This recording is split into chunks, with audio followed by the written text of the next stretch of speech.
estudo, né? É doutora pela PUC, em Teologia Sistemática, doutorado, como a Elis vinha comentando antes, defendido recentemente, né?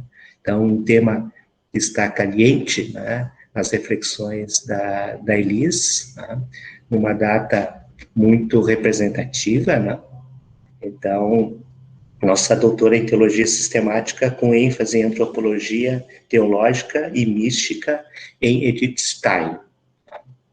Mestre em Filosofia pela Unicinos, pesquisador na área de Ciências Humanas, atuando principalmente nos seguintes temas: filosofia, universalismo e justificação, educação, ciências religiosas, natureza humana e transcendência. Então, irmã Elis, seja muito bem-vinda ao nosso evento, tá? E te passamos o bastão para conduzir a reflexão dessa manhã. Muito obrigada, bom dia para todos nós. Quero agradecer profundamente esse privilégio de novo estar aqui, não é? Dessa partilha de saberes, de especulações, investigações, mas principalmente de busca na praxis de uma pastoral que eu venho há muitos anos desenvolvendo. E eu gostaria de agradecer, então, imensamente. É o segundo momento que nós vamos tratar desse tema. Não lembro se no primeiro momento eu partilhava, porque eu sou da fronteira também, meu pai gaúcho, ele costumava dizer uma frase que eu carrego comigo como boa franciscana, que na falta de cavalo de raça, qualquer jumento serve. Por que isso? Por que isso? Não sou uma especialista nas mães do deserto. Penso que poucos são, porque não há referências ainda suficientes para desenvolver profundamente uma reflexão acerca dessas mulheres. Mas estamos aí, porque há todo um trabalho desenvolvido numa pastoral, né, com mulheres. Eu acompanho há 3 anos no Brasil, porque quando eu morava nos Estados Unidos, acompanhei 4 anos lá, um grupo chamado Grupo Elas. São estudos bíblicos desde o Antigo Testamento, do Novo, cartas paulinas, a história da igreja. E nós estamos justamente neste ano, neste semestre, nas Mães do Deserto. É uma pastoral em que a gente trabalha, na metáfora da tenda vermelha, partilha de vida, espiritualidades, aprofundamento teórico na medida do possível e espiritualidade. Então é isso que eu venho aqui, partilhar um pouquinho com vocês essa jornada de uma prática pastoral em que realiza uma hermenêutica desse conteúdo, né? Uma interpretação, uma fusão de olhares, e tem sido muito rico. Por isso, o convite é que nós hoje possamos pousar o olhar, abrir o coração e acolher essa temática. A tradição espiritual feminina da igreja a partir das mães do deserto. Portanto, eu gostaria de deixar claro que estou nessa perspectiva hermenêutica, mas também pastoral, e nós vamos tratar mais de elementos da tradição espiritual da igreja. E o fio condutor, acho que já mencionei dessa nossa partilha aqui, o fio condutor ele vai se dar justamente a partir do feminino presente nas Sagradas Escrituras. Eu acho interessante a gente recorrer um pouco ao contexto histórico, desde as narrativas do Gênesis de Adão e Eva, com as profetisas, que foi justamente o nosso primeiro encontro aqui, quando fui convidada, até Madalena.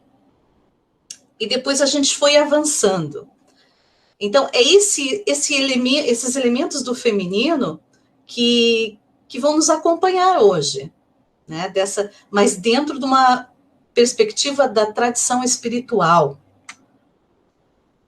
Algumas referências que eu tenho me debruçado, lido e buscado, inclusive, para trabalhar com o Grupo Elas, estão aqui, né?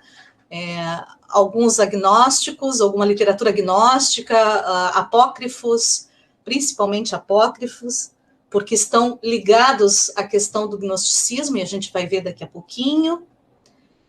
Então, se alguém tem interesse, esses aqui são os livros que eu trago, somados a esse aqui, que a gente tem estudado no grupo Elas, juntas, né? Buscando traduzir capítulo e partilhar. As Mães do Deserto, da Laura Shawn.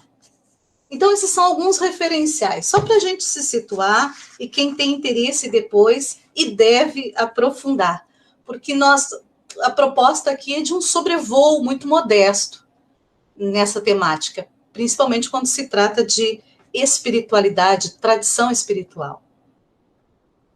Então, eu gostaria de começar com uma frase justamente de um grande conhecido da patrística, São Crisóstomo, 407 depois de Cristo. E São Crisóstomo costumava dizer, e tem escrito em uma das suas obras: se visitardes o deserto do Egito, verás uma multitude de mártires e virgens que vivem lá em suas cavernas. Isso São João Crisóstomo. E aqui uma imagem muito interessante das cavernas, dos monastérios de São Pacômio, que a gente vai conversar um pouquinho sobre. Nenhum místico, nenhum mestre espiritual, ele passou pelo seu período, ele se tornou o mestre espiritual que foi, que continua sendo para nós, sem ter se dado conta de um contexto histórico. Ou seja, todo místico, todo aquele que busca intensificar sua vida espiritual, ele tem de estar enraizado no seu contexto histórico. Daí que eu acho interessante que nós possamos partilhar um pouquinho esse contexto histórico das Mães do Deserto, desse período do século II, III até o V. E por isso essa imagem que eu gosto muito, que são as mãos e os pés de uma mulher na areia, né? Iluminando. Como era esse período histórico em que surgiam, então, esse movimento das Mães do Deserto? É bom que a gente se dê conta que esse período do século II ao século V, sem exatidões, foi um período ainda de construção de um cristianismo, de formação, de elaboração de um cristianismo. Ele não estava, a Igreja Católica Apostólica Romana, ela não estava ainda estabelecida, né? Haviam muitos textos, muitos pergaminhos, muitos escritos sobre Jesus, muitos, centenas. E também partilhas de experiências que iam em narrativas, não é? Em comunidades. Então, isso tudo, havia um olhar preocupado em juntar tudo isso para que não se diluísse a mensagem, a essência de um possível cristianismo em construção. E, ao mesmo tempo, esse cristianismo, ele estava permeado de influências de outras tradições, de outras correntes filosóficas, espirituais. E uma delas, nesse período, era muito pulsante, que era o gnosticismo. E a gente sabe que esse gnosticismo é permeado da cultura do Oriente, do judaísmo, do zoroastrismo e de outras mais. E porque eram pessoas que foram evangelizadas pela igreja primitiva, pelas suas lideranças, os seus apóstolos, não é? E discípulos e também apóstolas. Daí que esse gnosticismo, ele permeava todo esse contexto histórico em que uma ortodoxia também se preocupava e estava muito vigente. E essa ortodoxia, junto com em primeiro momento, junto com esse gnosticismo, buscava responder às questões que pulsavam naquele período. Como interpretar a mensagem de Jesus? Quem foi Jesus verdadeiramente? Qual é o conteúdo da fé? Em que tenho de crer? Então, nestes impasses, não é, de uma revelação que já foi dada de um Jesus profeta, do homem de Nazaré, do Messias esperado no contexto judaico-cristão, agora essa interpretação de Jesus começou a se direcionar para uma conceituação de Filho de Deus. Daí que a ortodoxia, e a gente sabe que acontece em 325, o Concílio de Nicéia, em que o cristianismo é então oficializado por Roma como igreja, como religião oficial, etc. A ortodoxia, essa que estava em impasse, eu vou lembrar que eu estou tratando do gnosticismo com seus elementos da tradição espiritual, da sua influência nesse campo de reflexão. Há muitas outras questões que são tratadas no Concílio de Nicéia, e a gente sabe, mas aqui é para chegarmos na nossa temática. Quando esse bispo Irineu de Lyon, ele, junto com os bispos ortodoxos, ele ataca, entre aspas, não é? Ele confronta com aquilo que o gnosticismo buscava enquanto conhecimento de Jesus mediante a experiência. Havia nessa corrente gnóstica uma busca de experiência de Deus que não precisava ser mediada por uma fé estruturada. Então, aqui começam os impasses dessas duas correntes, não é? Na formação, na estruturação de uma instituição, que era a religião oficial. Assim, nesse momento do cristianismo nascente, penso que comentei isso no primeiro encontro, os 4 evangelhos, eles são reunidos, né, os papiros, e a partir desse Concílio de Nicéia são estabelecidos como fonte única autorizada para a transmissão da mensagem de Jesus. Os 4 evangelhos que nós sabemos. Quais são os 4 evangelhos? Os demais documentos, papiros, eles estavam em desertos e espalhados nas comunidades. E houve aqui também uma ordem para que, se possível, destruísse esse material, para que, daí vem um lado positivo ou não, a gente pode discutir isso, das preocupações da ortodoxia. Quanto mais espalhados, mais se dilui e se distancia da essência. Mas numa preocupação mais de estrutura, de conteúdo, de teoria, vamos chamar assim, se me permite. E a ortodoxia, então, fechou esse campo e restringiu em 4 evangelhos como sendo fonte única autorizada. Os grupos de liderança que beberam dessa corrente do gnosticismo não ficaram muito satisfeitos com as resoluções. Então, aqui começa todo um processo de uma espécie de cisma, de separação, de distanciamento da Igreja Católica Ortodoxa, que não vou me aprofundar, porque realmente não é minha área, mas a gente traz esses elementos porque estão presentes no tema a ser tratado aqui. Então, a Igreja Católica Ortodoxa, ela bebe muito da corrente gnóstica, dessa experiência de Jesus a partir de uma busca muito individual, do deixar tudo deixar tudo em busca do tudo, em maiúsculo. A gente vai conversar um pouquinho depois sobre.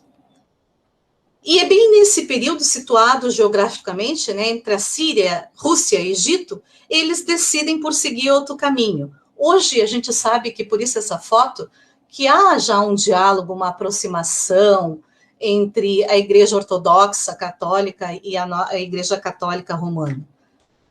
Mas os ortodoxos, eles primaram por esse caminho de uma espiritualidade permeada do gnosticismo. Daí que a gente vai saber que temos os apócrifos de São Tomé, Filipe, Maria Madalena, como eu coloquei ali. Essa experiência sem o dado do crer a partir de um certo dogmatismo que vai depois ficando mais conciso, a Igreja Ortodoxa ela buscou uma certa distância. Porque eles buscavam uma experiência de Deus mediante uma ação contemplativa. E a gente vai ver depois por que emergem esses grupos para o deserto.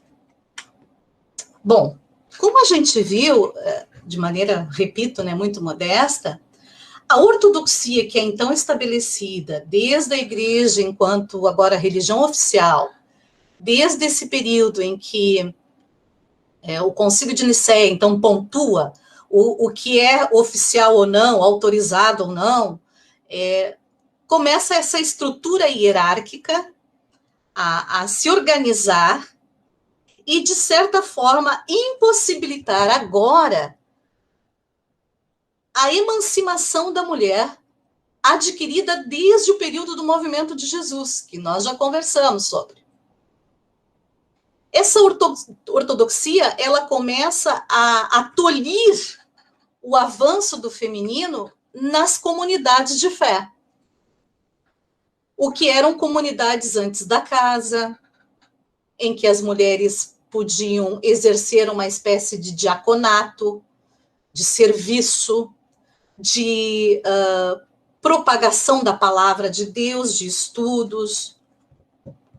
É aqui nesse momento que a coisa começa, então, a endurecer em relação ao feminino.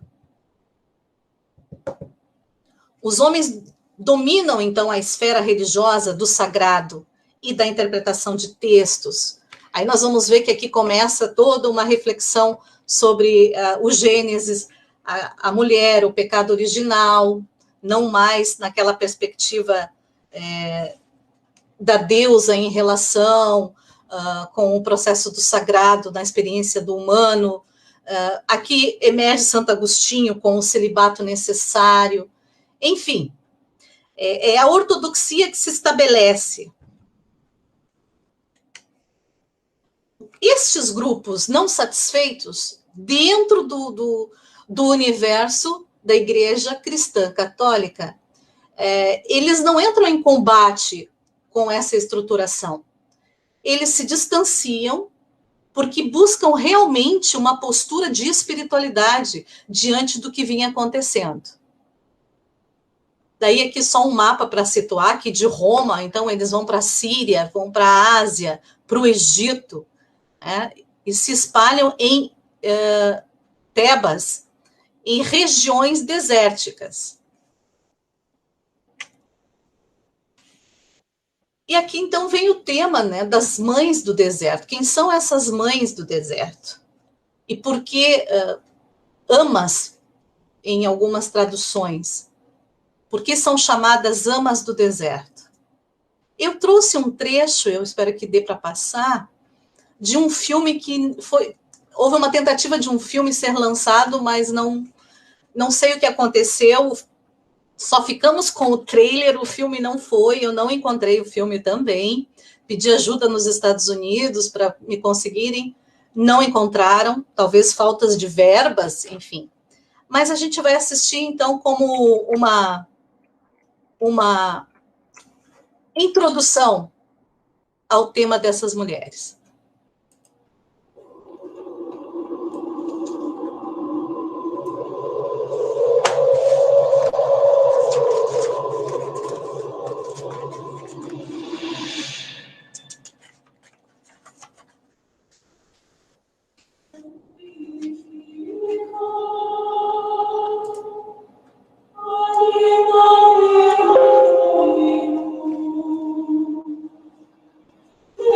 Suas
Bom, só esse trecho já está permeado de elementos da espiritualidade proposta pelas mães do deserto. Quem eram, então?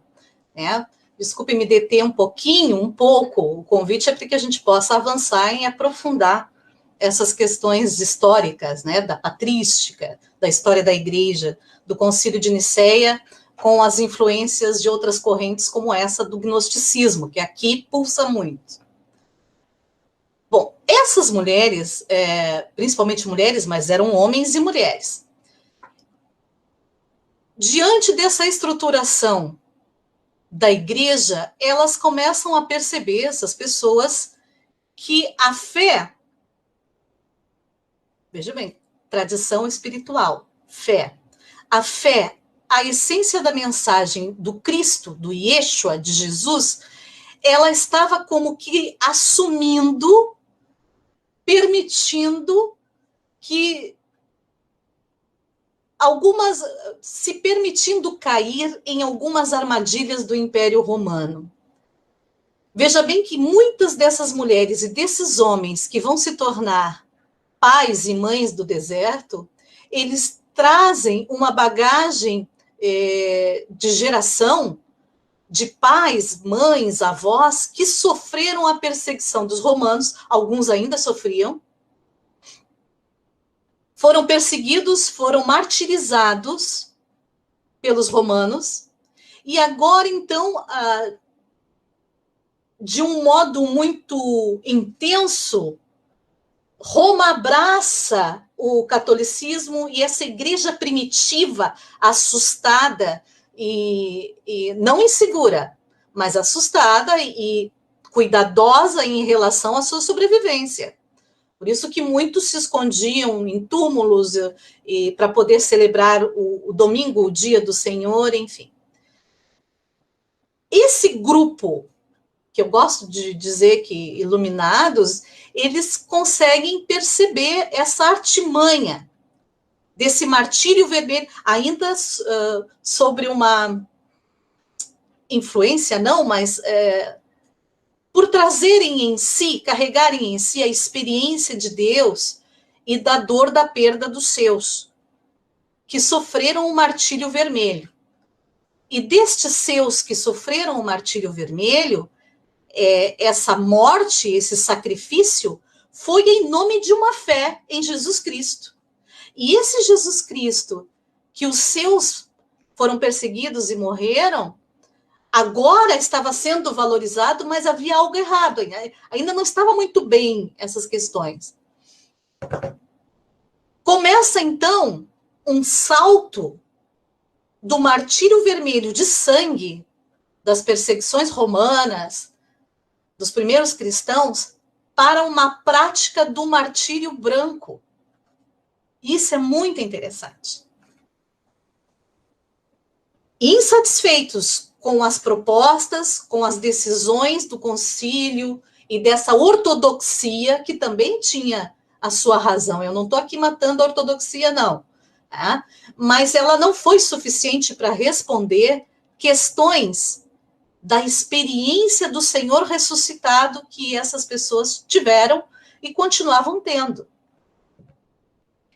Então, elas se lançam, esses homens e mulheres vão ir para o deserto buscar realizar em si o grande mandamento. Amarás o Senhor teu Deus de todo o teu coração e com toda a tua alma e com todas as suas forças e com toda a sua mente, e você amará o seu próximo como a si mesmo. Aqui alguns textos bíblicos que valem a pena a gente visitar, rezar. Então, quem eram essas mães do deserto?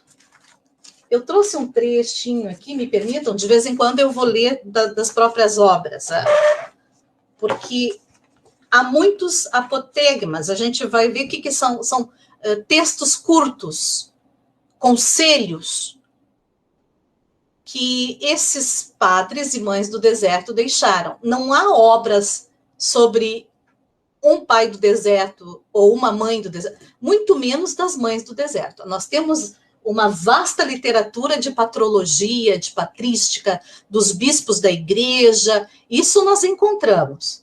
Basta pesquisar em alguma biblioteca teológica, nós vamos encontrar. Agora, referências bibliográficas sobre mães do deserto, não há. Nós vamos encontrar respingos de referências, nós vamos encontrar muito exercício hermenêutico com a experiência dessas mulheres. Mas obras com conceituações, não vamos. Por quê? Por um lado, eu acho isso interessante, porque isso se trata de uma tradição espiritual. No momento em que o espiritual é conceituado, ele já fica rígido e ele perde a sua fluidez transcendental, de transcendência, melhor dizendo. Por um lado, eu fico muito feliz que hoje em dia nós estamos buscando, e se nós abrirmos o Facebook ou a internet em alguns desses sites, a gente vai ver, venha conhecer as mulheres e a profecia, o protagonismo das mulheres. O que mais tem são cursos, que para mim às vezes soa como autoajuda, até na questão do feminino, mas tudo isso é válido. Cada vez mais emergem conteúdos sobre, mas argumentos mais sólidos, fundamentações, uma história, não temos.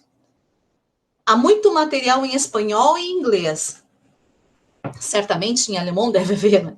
Mas em português, referências bibliográficas sobre as mães do deserto são raríssimas. E quando são pequenos trechos, um pouquinho da história da ama e assim por diante. Me permitam, então, um pequeno trecho do texto de um dos padres do deserto em relação a essa experiência que estavam tendo do processo de estruturação do cristianismo e dessa preocupação de busca espiritual latente da mensagem do Senhor ressuscitado, de como viver isso agora na cidade. Não é possível, tem alguma coisa que está acontecendo aqui que está se perdendo, estamos perdendo do porquê viemos. E abre aspas, diz assim: o discípulo do Abba, Simão, lhe disse: Pai, estás vendo o que vejo? Vamos mudar para um lugar mais distante dessa terra habitada. E o ancião disse: mas tem de ser um lugar onde nenhuma mulher ali possa estar junto conosco. Para onde iremos? E o discípulo respondeu: que outro lugar, Senhor, em que nenhuma outra mulher, e que nenhuma mulher poderá ir, que não seja o deserto? E o ancião respondeu: vamos ao deserto. Lê do engano desse ancião, porque essas mulheres também entraram nesse movimento de percepção do distanciamento da mensagem de Jesus. Algumas dessas mulheres, e aí eu já comentei, eram mulheres, nós temos aqui várias escalas, vários níveis de mulheres, desde das comunidades primitivas, realmente, de pessoas mais não tão economicamente servidas, até mulheres do alto escalão de Roma. Então, nós vamos conhecer aqui mulheres que se dedicaram depois para o estudo da catequese, que já davam catequese aqui. Eram mulheres que sabiam ler e escrever. A aristocracia romana, mulheres dessa aristocracia romana, que também não estão contentes em perceber que estão perdendo o seu direito de sujeito de evangelização, vamos dizer assim, no meio das comunidades, devido a todas essas resoluções. E como eram mulheres muito ricas, a igreja, então, começa a sugerir que algumas viúvas, algumas com heranças de pais que sofreram o martírio vermelho, então muito consideradas pela igreja, porque, afinal de contas, são patrimônio histórico também dessa igreja, de como unir isso tudo. E essas mulheres começam a se recusar, e a pensar bem, não, então, assim como nós estamos percebendo nas comunidades, que há bispos também aqui, bispos do campo da ortodoxia, que não estão gostando dessa influência do império.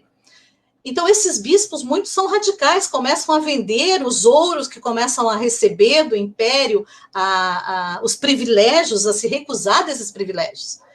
E essa recusa inspira ainda mais essas mulheres, e elas, então, decidem, desse grupo da aristocracia romana, né, elas, então, decidem doar tudo que tem, toda a herança, aos pobres.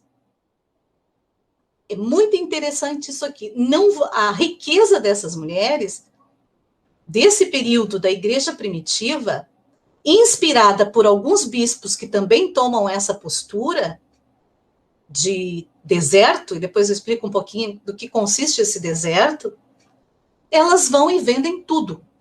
Nós realmente queremos uma experiência de Deus.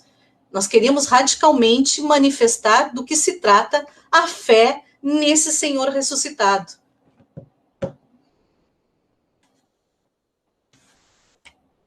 Então, a gente já viu aqui. Aqui é uma selfie de algumas das principais mães do deserto, né? As imagens são ruins, não tem, procurei uma melhor, mas não tem. Se a gente for no livro do Antigo Testamento de Oséias vai... ali vai estar presente um convite.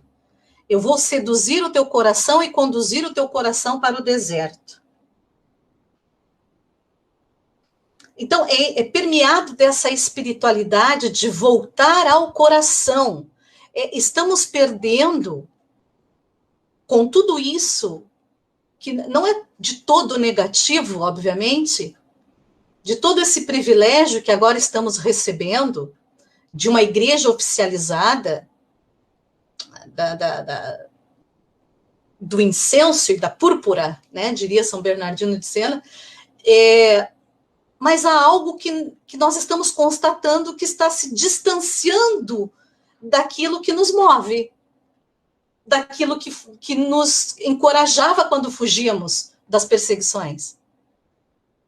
E é esse entrave que eles vão, então, percebendo que isso é uma questão de espiritualidade, de tomar o caminho de volta para o coração.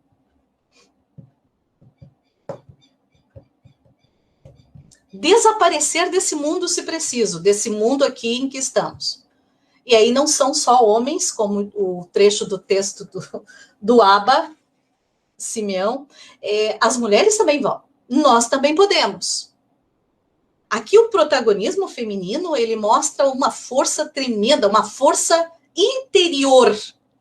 Não é uma força manifestada à exterioridade da revolução do feminino, não. Aqui é um movimento muito interno, de mulheres abandonarem absolutamente tudo, doarem tudo, em prol de uma busca ao caminho da interioridade, ao caminho do coração. Então, eu vou te levar para o deserto e vou tocar no teu coração novamente. Vou te inspirar a partir do coração. Vive desde o nada, está sendo muito agora, é muito. Há de se questionar esse muito.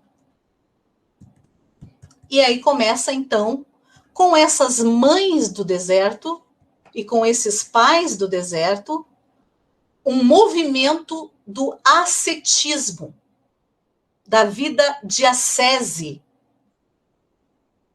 de purificação, do caminho para dentro o mais profundo possível. Por isso a metáfora da caverna.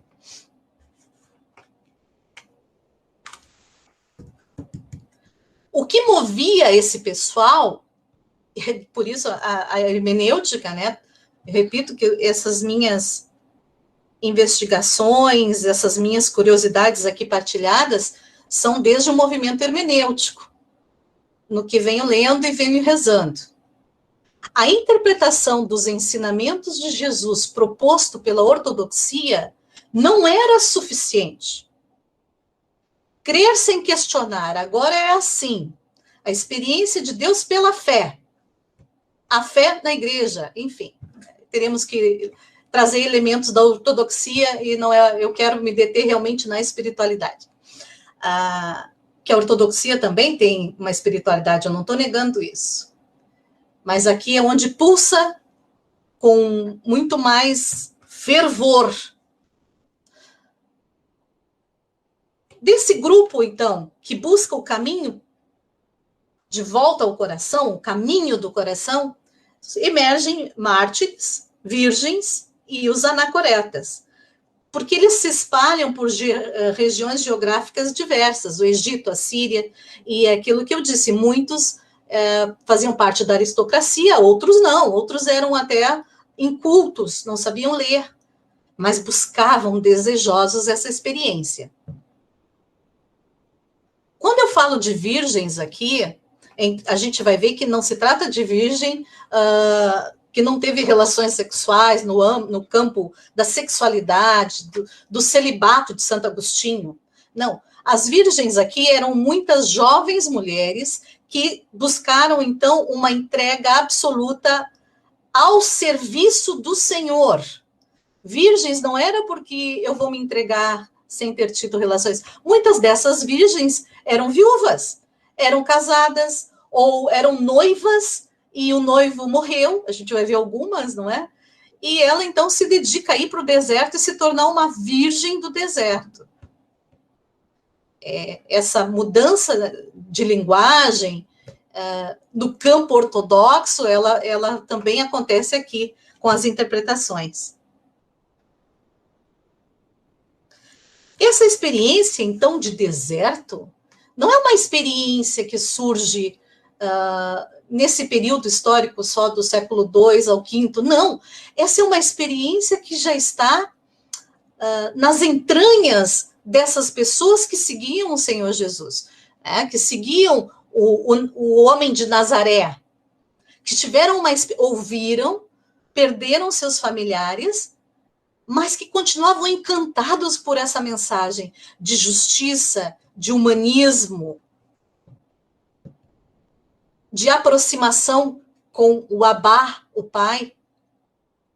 Aqui uma nota de rodapé, Abba, pais do deserto, Abba, é porque eram os pais do deserto que buscavam ser mestres espirituais, que se aproximavam o máximo possível do Abba, paizinho que Jesus mencionava, de Deus.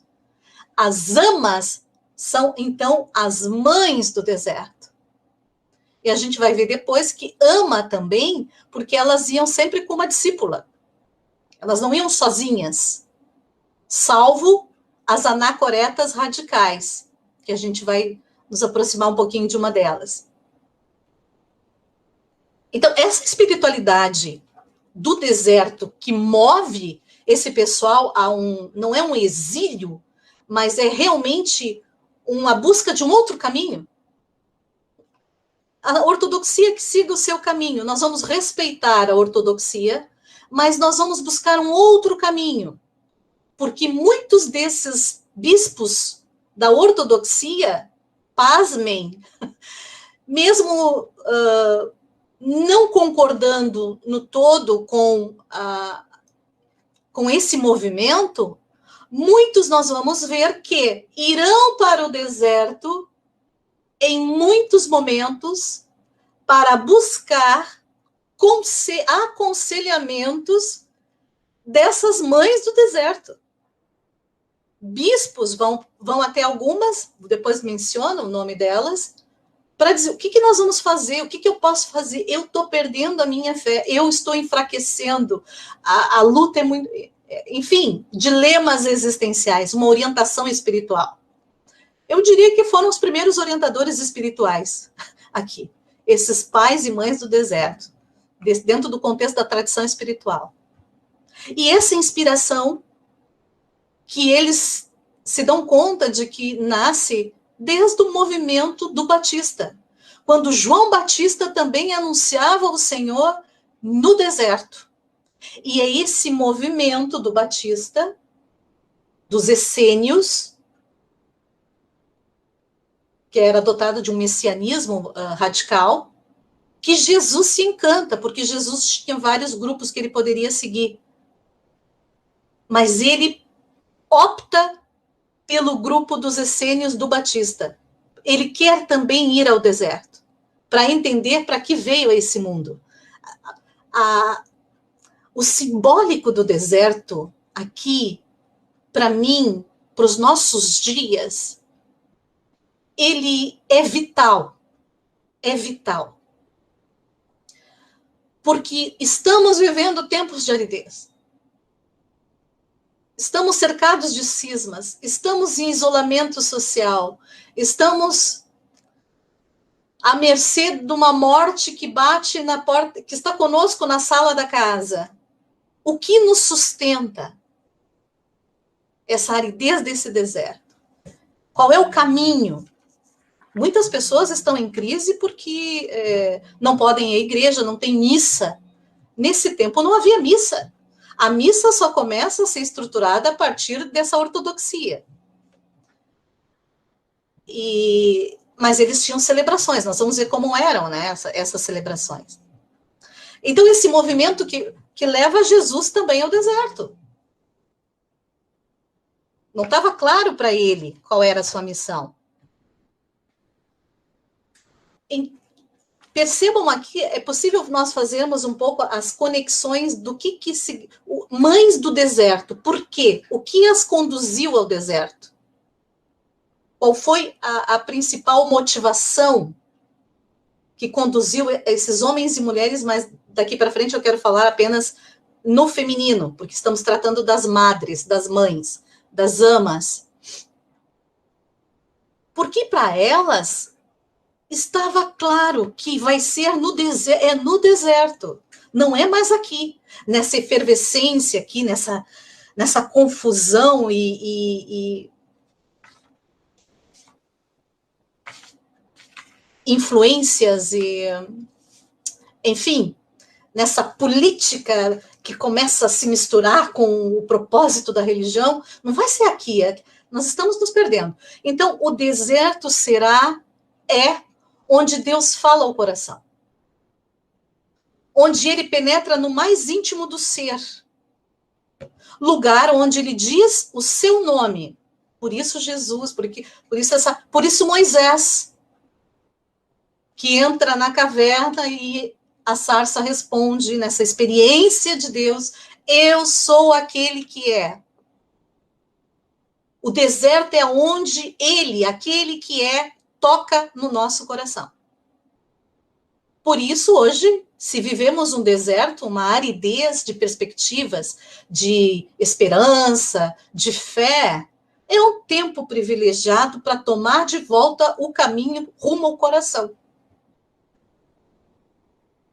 Como fazemos? Não sei, podemos conversar depois, não é?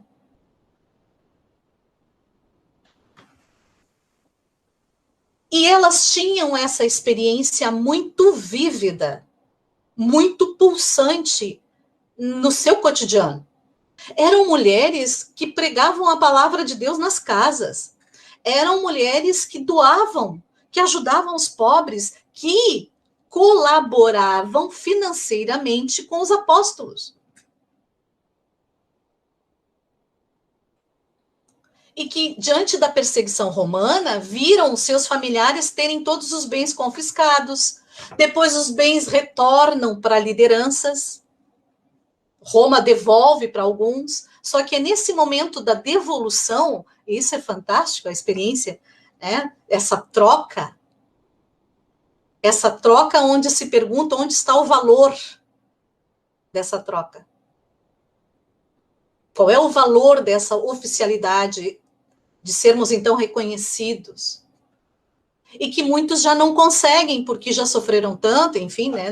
Suspendamos o juízo, mas que realmente vai ser muito bom receber uma capa púrpura, um anel de bispo da igreja e me sentir seguro agora. Eu vou poder proclamar Deus, a mensagem de Jesus agora numa igreja oficializada. E outros não. Tá bom, que bom, mas falta algo. E é justamente de pessoas que beberam dessa corrente do gnosticismo, de uma experiência, um outro caminho, que depois sofreram, né? A gente, se for ler, as acusações do gnosticismo são muitas. Então, essas mulheres, amas, queriam continuar transmitindo a doutrina, essa doutrina que lhes foi passada pelos apóstolos e por apóstolas também, como qualquer outro aba. Vejam que os padres do deserto, que foram para o deserto também, muitos abdicaram dos títulos que iriam receber. E elas encontraram no deserto liberdade e possibilidade do seu protagonismo espiritual. Não só do protagonismo espiritual, eu diria, mas do seu protagonismo evangelizador. E quando elas se movem para esse deserto, elas estão dispostas a tudo. Os objetivos que movimentam esses grupos de mulheres, o primeiro, já mencionei, repartir as riquezas com os pobres. É o martírio branco. Irmanar-se, quer dizer, aqui é muito interessante, nesse irmanar-se, mesmo que tenhamos esse aba Simeão, desculpe, e outros mais, nós vamos perceber que muitas moravam em cavernas próximo dos homens. Havia um exercício de aqui a gente, uma relação de gênero muito tranquila, porque o que buscavam eram as virtudes da dimensão espiritual. Então, esse irmanar-se eram entre mulheres mais jovens, mais velhas, ou da mesma idade, a discípula e a ama. Mas haviam também os padres com seus discípulos muito próximos. E eles faziam trocas de experiência, de partilha de vida, das orações, das suas inquietações. Às vezes se escondiam, porque ainda havia perseguição, muita, com outro contexto. E buscavam alcançar essa experiência de Deus que eles também chamam de apatheia, né? O que é essa apatheia?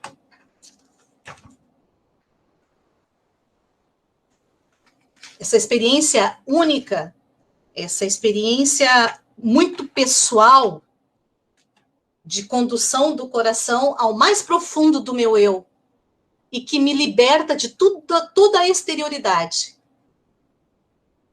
Eu consigo discernir o que me é essencial ou não para a vida. É realmente uma forma de não enterrar-se, né, que seria muito forte, mas morrer para o mundo, de um silêncio rigoroso. Veja bem aqui, o silêncio rigoroso das madres do deserto não é um silêncio emudecido, mas é um silêncio profético em relação àquilo tudo que estavam vivendo. É o silêncio do deserto. E o deserto me traz, desperta em mim uma certa lucidez. E essa lucidez me dá forças para eu profetizar, para eu dizer o que está certo e o que está errado. E daí, então, o anúncio da palavra também. Essas mulheres, aqui no anunciar a palavra, isso aqui é muito interessante, elas realmente buscaram se firmar na palavra de Deus. E aí, aqui, elas iam além dos 4 evangelhos autorizados. Esse grupo do deserto, nós vamos ver depois um grupo mais específico, eles se tornaram, de certo modo, guardiães dos apócrifos, dos papiros, daquilo que era partilhado nas comunidades desde o tempo do Martírio Vermelho.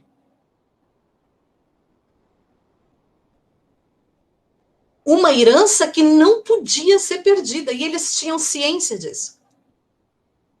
E eles tinham que continuar anunciando, mesmo que no deserto. Essa escritura, primeiro experiência na carne, memória, esse é meu corpo, fazer isso em memória de mim. Essa palavra verbo encarnado é o que elas buscavam viver. Experienciar o verbo encarnado na pele, no deserto. Por isso não havia rigidez, e sim um trabalho lindíssimo, que aqui começa, um trabalho de muitas dessas madres do deserto em alguns monastérios, elas eram copistas. Elas copiavam, sabiam ler e escrever, e copiavam as memórias, a partilha dessas comunidades, das pessoas que chegavam até elas, dos próprios bispos, ortodoxos ou não, e iam, então, realizando esse cuidado com o legado da mensagem de Deus, de Jesus Cristo. Onde está tudo isso reunido? Todo esse material, nós não temos na Igreja Católica Apostólica Romana. Nós vamos encontrar isso com a Igreja Ortodoxa. Por isso, as imagens que temos aqui nos slides, muitas imagens, a grande maioria, são imagens de ícones. Porque a igreja trabalha com essa espiritualidade também da iconografia. E a Igreja Ortodoxa venera a grande maioria dessas mães do deserto. E as obras todas, então, estão reunidas numa obra única, um compêndio chamado Filocalia. Eu ainda não tenho fragmentos, mas ainda vou conseguir. A Filocalia. Né? O que chegou para nós, quem trouxe, então, esse conjunto de elementos de uma tradição espiritual para o Ocidente, para a igreja, e no caso católica, foi um monge chamado John Main. Ele começa a trazer, a resgatar a tradição espiritual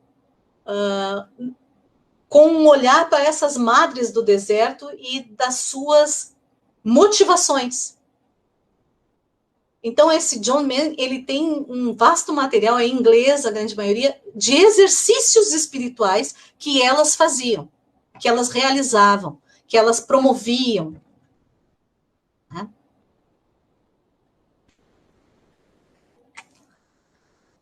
Uma das primeiras amas,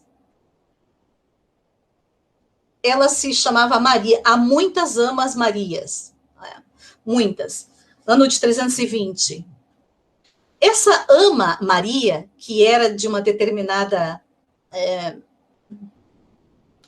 família com poderes econômicos suficientes para sobreviverem, enfim, essa ama Maria, junto com um irmão Pacômio, e vocês já devem ter ouvido em Pacômio, vocês sempre vão escutar muitos homens, vão reconhecer os nomes dos homens, elas não. As mulheres, ao longo da história, a gente sabe que estão sempre à margem, ou, de certa forma, elas estão distantes do nosso conhecimento, elas estão numa descrição que deixam elas no anonimato. E isso tudo nós podemos falar um pouco sobre. Um dos apotemas da Ama Maria, né, se nos dizem sermos sexo frágil, temos de pôr em Cristo a nossa fortaleza. Então, vamos para o deserto. O irmão dessa Ama Maria, Pacômio, São Pacômio, veja bem, é São Pacômio, santo, não tem essa Santa Maria, é uma ama. Eles se tornam santos. Então, aqui ainda são influências da ortodoxia na hora de chamar, de afirmar, de oficializar um santo ou não. Então, esse Pacômio é o fundador dos primeiros mosteiros no Egito. Mosteiros não é um mosteiro como a gente conhece medieval, né, que depois a gente vai ver que há uma diferença tremenda dos mosteiros daqui do deserto para os mosteiros que voltam para a cidade. Há até um intento de aplicar o método do mosteiro do deserto nesse movimento já da polis, da cidade, enfim. Isso com os medievais. E aí a gente vai ver que as medievais vão sofrer a mesma coisa. As mulheres medievais, elas vão ter que não dar as suas riquezas aos pobres, mas vão ter que dar para a igreja para sobreviver e vão para conventos, etc. Mas isso é a Idade Média. Mas um grupo significante de mães do deserto que se tornaram medievais, que chegam até o período medieval, são as beguinas. As beguinas são mães do deserto.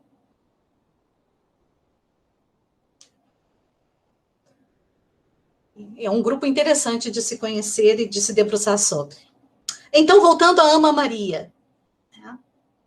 Essa mulher, ela vê esse movimento, ela percebe essa movimentação, esse celeuma que vem acontecendo no seu contexto histórico, e vê o irmão também se movendo e quer por direito, com a sua herança, fazer o mesmo. Então, eles dividem a herança e ela também vai criar um mosteiro no deserto para mulheres, especificamente para mulheres. Mais de 400 monjas a seguem. Monjas aqui são discípulas, tá bem? O termo monja já vai mais para o período medieval. E o que ela primava, então, dentro do seu mosteiro, né, do deserto? A Ama Maria. Mais uma vez, o fervor da pregação na estima pela Sagrada Escritura. Era um amor fantástico, assim, uma paixão. Realmente, o que eu leio, eu já vivi, alguém da minha família já viveu, eu sei que isso é real. Há aqui experiências de fé. O banho, eu coloquei o banho porque muitos das mães que vão para o deserto, principalmente as anacoretas, não tomavam banho também, cortavam o cabelo, não tomavam banho, se despojavam das suas roupas, por causa da ascese. Lembra de São João Batista, que comia gafanhotos e se vestia com peles de carneiro, etc. Então, essas anacoretas querem viver semelhante ao Batista, semelhante à experiência de Jesus no deserto. Ama Maria já busca um pouco mais de erudição, porque ela é responsável por esse grupo de copistas dos livros não autorizados e que uma ala da ortodoxia solicita que sejam destruídos. Para não confundir mais ninguém, vamos deixar só em 4. Então, vamos aniquilar esse material de especulações, vamos ficar só com esses 4. Mas não conseguiram, porque no deserto se criou uma espécie de biblioteca desses pergaminhos, devido a esses padres e mães do deserto, que recolheram esse material e esconderam muito bem, inclusive nos seus mosteiros. E a Ama Maria, irmã do Abba Pacômio, é uma das responsáveis de nós termos hoje a possibilidade de ler os apócrifos de São Tomé, de Maria Madalena, de Paulo de Tarso com Tecla, a relação de Paulo e Tecla, e outros mais. Então, esse fervor pela pregação era o mesmo fervor em relação ao cuidado de um legado do mistério, da experiência desse Deus que se fez homem. E aqui já tem pano para manga para conversar sobre essas questões todas, não é? Então, as madres do deserto, elas foram muitas madres do deserto. Nós temos, por isso essa imagem aqui, que ela é romântica, né? Porque não era bem assim, era muito pior. Nós temos algumas amas do deserto que eu sugiro até que se a gente, no grupo Elas, que nós estamos caminhando já há 3 anos de reflexão e de tentativas de aprofundamento, as participantes pegam uma mãe do deserto e elas vão investigar essa mãe do deserto e depois elas vão trazer para nós numa partilha dentro da tenda dessa mãe do deserto. E assim foi com as mães, as matriarcas, as parteiras, as mulheres do Antigo Testamento e etc. Nós não temos como trazer aqui uma por uma, porque são muitas, então algumas eu vou mencionar e convido que quem se sentir curioso, que pince essa mãe do deserto, porque de repente uma das mães do deserto chama a minha atenção, eu vou pegar o nome e vou procurar. O que essa mãe desse deserto, essa ama, pode me trazer como inspiração para a nossa contemporaneidade, para os nossos dias de hoje? Porque ela certamente tem muito a oferecer. Em termos de experiência, de escritos, não há quase nada, repito sempre. Então, nós vamos ter lá nas comunidades, nas primeiras comunidades cristãs, a Petronila. Aí vocês vão perguntar quais são os textos bíblicos que mencionam. Não há. Porque elas estão nas obras não autorizadas. Elas são mencionadas ou pelos bispos da patrística, de um modo muito singelo, muito cuidadoso. Quando elas são mencionadas pelos bispos na patrística, com certeza eles não tiveram como escapar. Tem de mencionar essa mulher, vou ter que mencionar. Né? Ou porque era irmã de algum bispo, ou prima, como nós vamos ver aqui, tem uma que é prima de Paulo. Daí que nós vamos conhecer Petronila, discípula de Pedro. Felícula e Prisca, seguidoras de Petronila. Percebam que as conexões vão sendo realizadas, elas depois acham uma madre, uma ama, para seguir. Irene, discípula de Timóteo. Celeida e Felônia, primas de Paulo. Marcela, criada de Marta e Maria. Ifigênia, discípula de Mateus. Essas aqui, certamente, foram mulheres que sofreram tremendamente a perseguição de Roma, porque estavam bem mais próximas dessa igreja primitiva inicial. Depois vem as virgens documentadas. Lembrem que virgem é aquelas que buscam servir ao Senhor com radicalidade, estar ao serviço de Deus. A Tecla, que vale a pena, tem muito material sobre Santa Tecla, discípula de Paulo, inclusive nós temos o apócrifo sobre Paulo e Tecla. Macrina, a velha, discípula de São Gregório, e Macrina, a jovem, irmã de Basílio e Gregório de Nissa, bispos deste período conturbado da estruturação da igreja. E aí nós vamos ver que as amas do deserto do Egito, também elas trazem, essas amas do deserto do Egito, elas estão mais permeadas pela corrente gnosticista, da gnose, da experiência de Deus, e que hoje ela é muito... Nós vemos muitos elementos dessa experiência das amas do deserto em espiritualidades esotéricas, holísticas, e às vezes a gente não se dá conta que a origem é exatamente aqui, nesse século, do 2 ao 5. Então, há muita confusão, há muita diluição de informações. Aí nós vamos conhecer a Madre Sinclética, Mara, Cirina e Dômina, a Ama Sara, Teodora, Maria, mais uma vez aqui, irmã de Pacômio, Isidora, Tálida Abadesa. E as anacoretas, que são as mais radicais possíveis, né, que realmente elas buscam uma radicalidade de pobreza, de jejum, que é a Dômina Eufrásia. Nós temos aqui uma madre do deserto que é diaconisa. E essa madre do deserto diaconisa, a gente sabe que nós, antes do Covid atingir toda a nossa sociedade, todas as nossas reflexões, esse vírus permear o nosso cotidiano, a gente sabe que o Papa Francisco estava avançando, começando reflexões sobre o protagonismo da mulher da igreja, tudo, e sobre o diaconato feminino.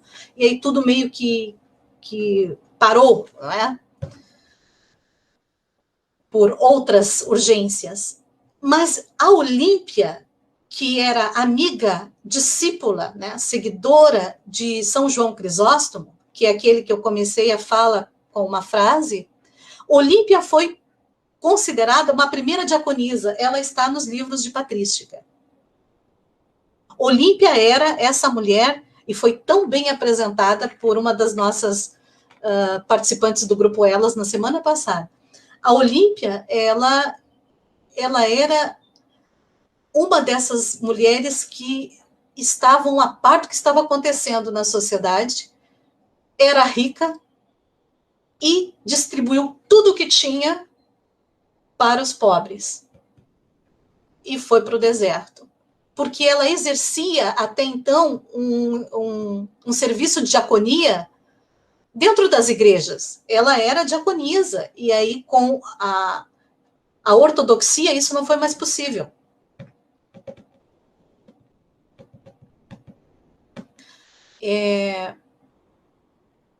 Então, a Olímpia, depois as amas pecadoras arrependidas. Né?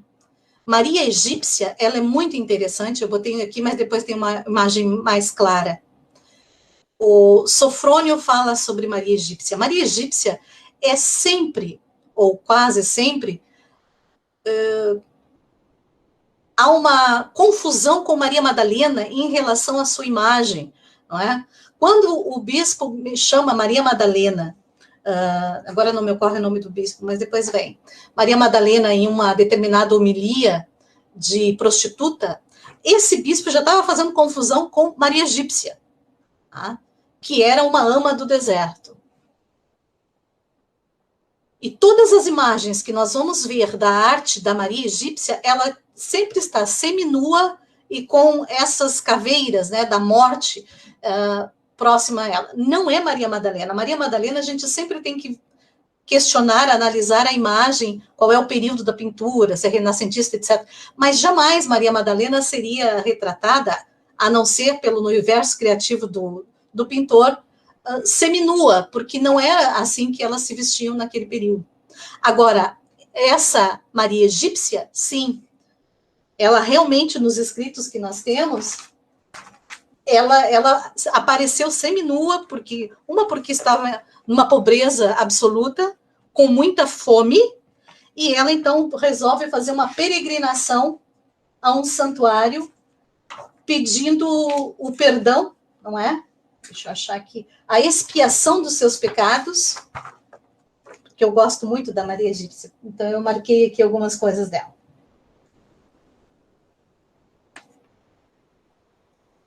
Essa Maria Egípcia, não é? Ela, desde os 12 anos de idade, se prostituía para poder dar de comer à família, levar alimento para a família. Só que num determinado momento dessa erupção, desse movimento para o deserto, para lugares sagrados, ela também quis ir, queria mudar de vida. Eu estou aqui sintetizando a história, porque ela é ampla. E ela segue um grupo de peregrinos para visitar o Santo Sepulcro em Jerusalém. Acontece que na entrada do Santo Sepulcro, ela não é permitida, porque ela era uma prostituta, mulher, tu não vai entrar aqui. E ela senta do lado de fora do Santo Sepulcro e começa a chorar. E algumas das traduções contam, então, que uma mulher pega ela pela mão e diz, você não precisa entrar ali, porque ele não está ali. As pessoas estão buscando nos lugares errados. Vá para o deserto e você vai o encontrar. E aí, claro, alguns dizem que foi Maria de Nazaré, que ela teve a experiência de Maria, ou de uma outra madre do deserto, ou enfim. E essa mulher, então, resolve ir para o deserto e viver uma vida radical de expiação. Ela faz jejum por 27 anos. De comer o mínimo possível, e nisso, esse monge, eu tinha aqui, o monge Zósimo, ele comovido com o movimento dessa mulher, ele se propõe a levar a Eucaristia para ela no deserto, mas eles não tinham facilidade, então era, talvez, uma vez por ano ela teria Eucaristia, isso não era problema para eles. Mas quando ele vai ao encontro de Maria Egípcia, ele já encontra ela morta. E leva o corpo, então, para o bispo de Jerusalém, esse Sofrônio, e é aí que nós conhecemos ela graças à voz destes homens, não é? Então, Maria Egípcia é muito confundida com Maria Madalena na sua história. E Maria Madalena, a gente sabe que nem prostituta era, né? Isso são especulações. Esse viver do nada, desse ascetismo, é muito acentuado, então, em Maria Egípcia. Ok, ela é, então, uma das pecadoras arrependidas, mas haviam muitas mais. Maria Siríaca, Pelágia Siríaca, Eudóxia, todas elas nos convidam a conhecê-las, o pouco que temos de referenciais. Haviam também amas disfarçadas de homem. Então, percebe-se que essa busca intensa da mulher por protagonismo e por o seu devido lugar na sociedade sempre foi muito árdua, a ponto delas terem de se descaracterizar enquanto feminino para poderem ser aceitas em alguns âmbitos. E assim foi com algumas, provavelmente no início dessa jornada do deserto primitivo, que para entrarem nos mosteiros. A Eufrosina, Teodora, Anastácia, Marina e Apolinária.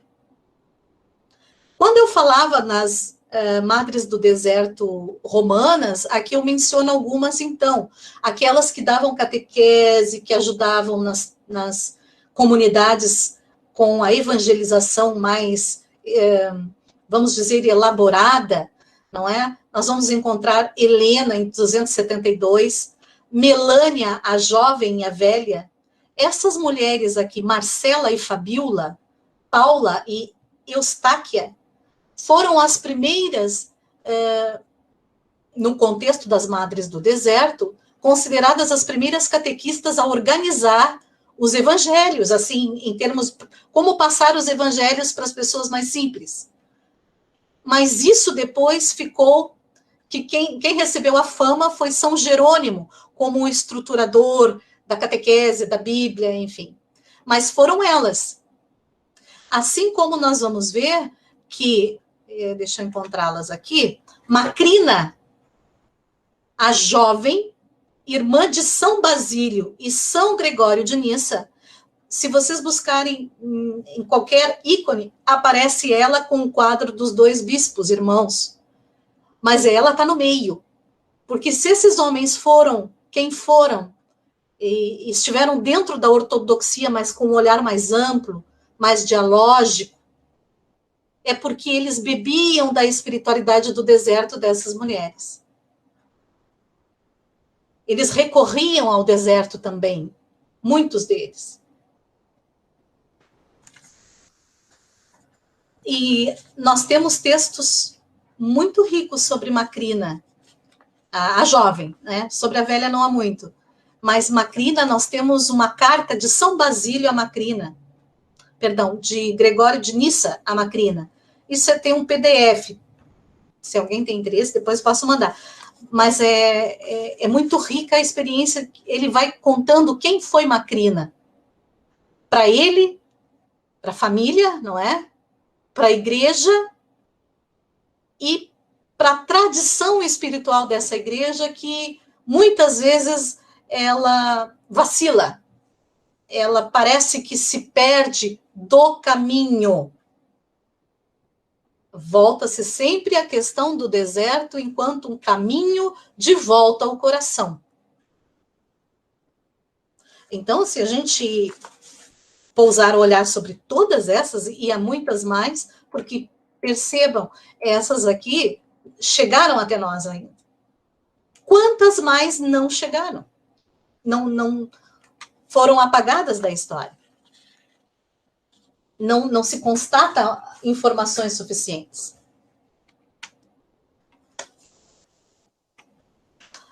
Aqui tem a Sinclética, eu trouxe um dos seus apotemas como inspiração, e ela tem muitos apotemas.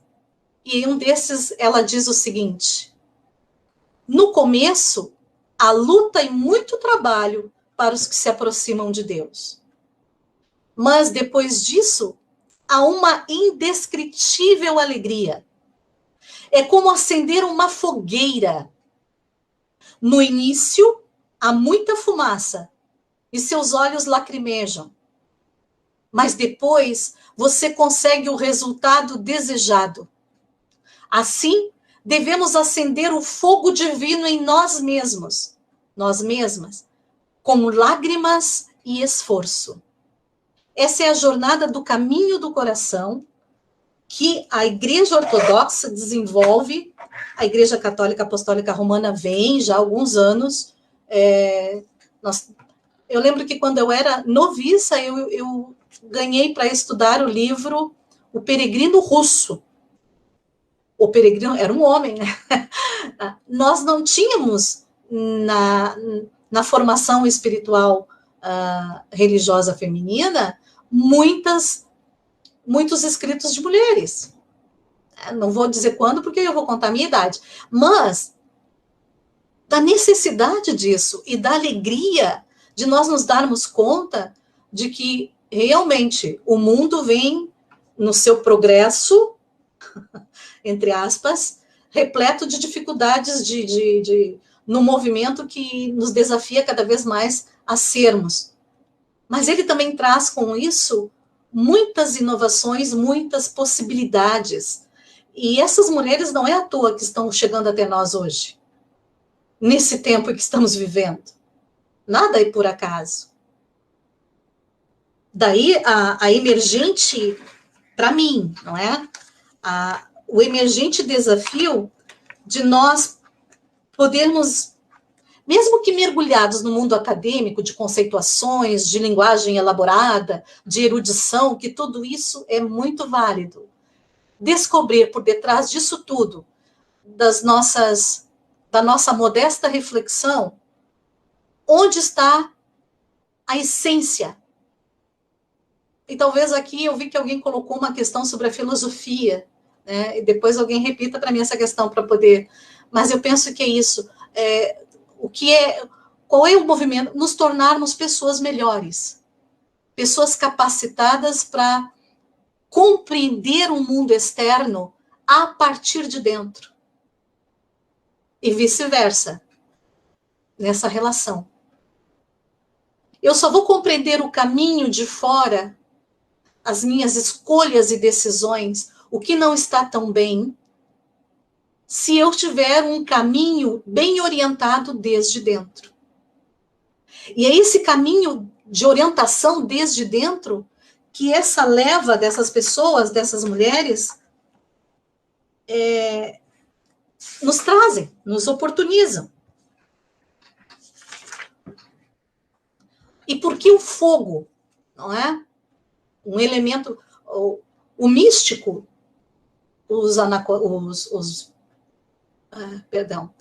as madres, os padres do deserto, e depois nós vamos ver na Idade Medieval como eles bebem disso aqui.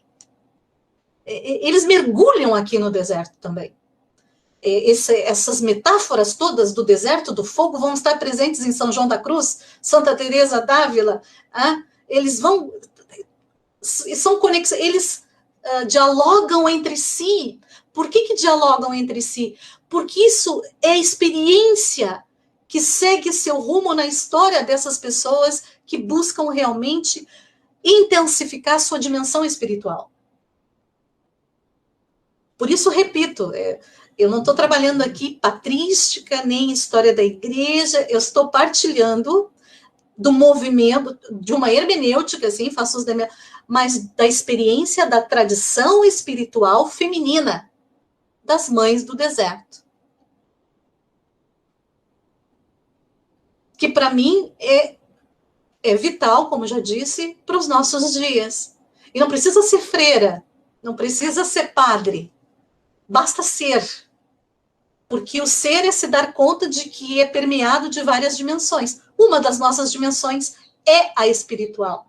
E essa espiritual, ela está nesses nossos dias, nessa cotidianidade de incertezas, ela está muito influenciável pelo externo. Tudo nos puxa para fora e para as incertezas. E automaticamente, consequentemente, para o desânimo, desesperança, falta de sentido. E acompanhando, sentido na pele um pouco desse deserto, e se aproximando dessas mulheres, é possível sim nós visualizarmos experiências que deram certo, porque eram pessoas extremamente felizes, sofridas, certamente. Sofriam as agruras do deserto, os momentos de ascese, de jejum, a distância de seus familiares, que algumas dessas mulheres perderam os familiares para o Império Romano, né? Inclusive dentro da igreja, enfim. Então, sofrimento sempre houve, mas qual é o caminho que irá me orientar para compreender melhor e não confrontar, porque faz parte, a vida é isso. A Clarice Lispector, né, já dizia que a vida é um soco no estômago. É um deserto árido. Mas no deserto há uma fonte que, se encontrarmos, nós não vamos ter sede nunca mais. Teremos momentos de secura, mas não sede. Daí, repito o fogo que eu deixei. Vocês viram que eu falo pra caramba, esse é o meu problema. O fogo, algumas dessas mães do deserto e alguns padres do deserto pegaram como se fossem deles, mas há questionamentos aqui, não é, a serem realizados devido ao período, a localização geográfica do mosteiro, enfim. Algumas dessas mães do deserto, aquelas que optaram pelo silêncio rigoroso profético, quando as suas discípulas chegavam para elas, sedentas de exercícios espirituais para encontrar o caminho do coração e sentido da vida, de estar ali no deserto. Há uma situação, se não me engano, foi com... Não tenho certeza se Sinclética ou Teodora.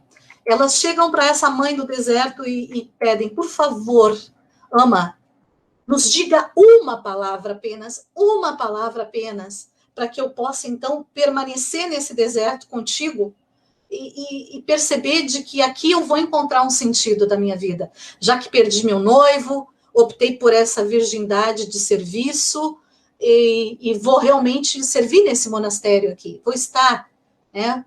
Vou fazer parte. E ela, no silêncio rigoroso, por dias, e essas discípulas insistentemente, uma palavra só.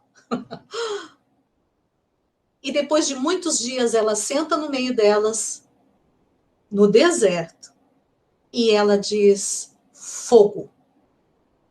E em torno delas, a própria areia prende fogo do deserto, incendeia. A sarça ardente, lembram? A sarça ardente de Moisés. Isso tudo estou falando em metáforas da espiritualidade, gente. Então, quando você já tem o teu caminho, a orientação desse caminho, e teu coração está predisposto às consequências disso, onde quer que você esteja, em silêncio ou não, vai incendiar. Todo o teu propósito, a tua vida, ela estará permeada desse fogo de sentido. Amanhã é Pentecostes na Igreja Católica. E no Pentecostes só tinha Maria de mulher, né? A gente vê os ícones, é só Maria. E havia muito fogo no deserto. Muito fogo espalhado fora. Não que não haja dentro, há, mas fora também, com muita intensidade e paixão. Eu penso que agora seria interessante, que eu sei que é até o meio-dia, não é? De repente ver as questões e a gente poder ir enriquecendo a partir das experiências nossas de compreensão do deserto, daquilo que fica para mim enquanto mãe do deserto, mãe do deserto e contemporaneidade. É claro que, por favor, por isso comecei com um contexto histórico. Elas viveram num contexto histórico. Vocês vão ver que depois as medievais vivem num outro contexto histórico. Mas todas elas buscam a realização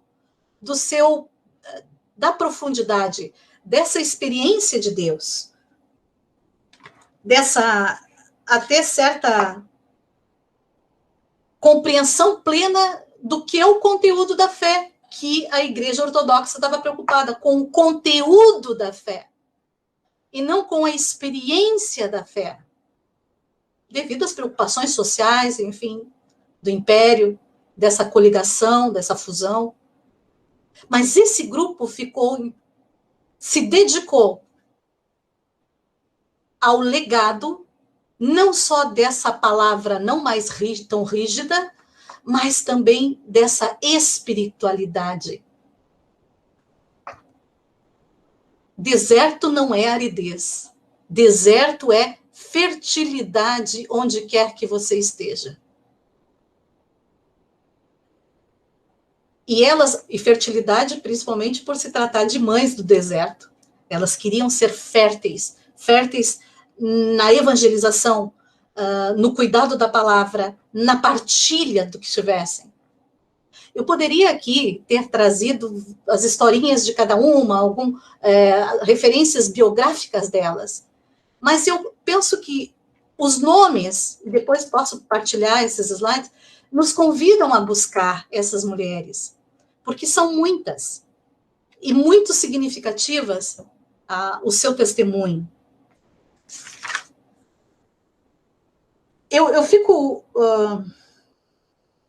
Eu sou suspeita para falar, porque nós vivemos hoje uma época, eu prometo que eu vou encerrando, de busca de autoconhecimento. E esse autoconhecimento já se dava nesse período. O deserto nos proporciona, nos possibilita um autoconhecimento. Quem não aguenta o deserto, ou morre, ou volta para a situação cômoda, sustentada pelo império, etc. Aí cada um traduz o império na sua realidade. Essa vigilância reflexiva que o deserto nos exige, e que eu falo por mim, como percepção pessoal, o mundo hoje vem perdendo a sua capacidade de vigilância reflexiva. Quais são os desertos que hoje são necessários? Inclusive no campo acadêmico. corta, recorta e cola. E eu sou professora de graduação, né? Então, o que elas buscavam no deserto, desse autoconhecimento, daquilo que eu já comentei aqui, desse esvaziamento da mente, de autoconhecimento, da meditação, né? A oração era mediante a meditação desértica.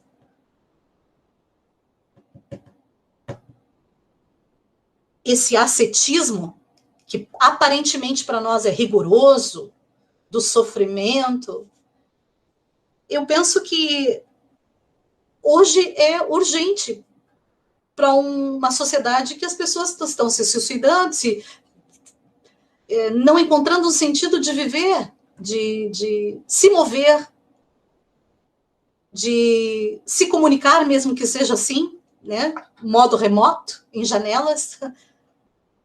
Então, daí, para mim, eu encerro para perguntas, se quiserem. As Madres do Deserto, elas nos oferecem uma bagagem, um tesouro de retorno à dimensão espiritual do ser humano. E de um modo não sofisticado, não repleto de conceitos, mas com aconselhamentos, assim como fazia Jesus, quando caminhava pelo povo, junto do povo, de sentar e dizer o que pensa a partir de dentro da sua interioridade. Viver desde nada, o exercício da apatheia. E nesse desde nada, experienciar o tudo, o absoluto, o todo em nós. Então, esse é um pouco de um modo muito singelo, não é? Um pouco do que eu tenho estudado, assim, junto com o Grupo Elas, repito que é uma pastoral e que a gente vem trabalhando isso com muito carinho, buscando essas informações delas para a nossa vida, né? Trazer para a nossa vida. É uma pastoral sendo colocada aqui numa partilha de experiências e de busca de aprofundamento. Eu agradeço muito e eu espero agora que vocês me ajudem com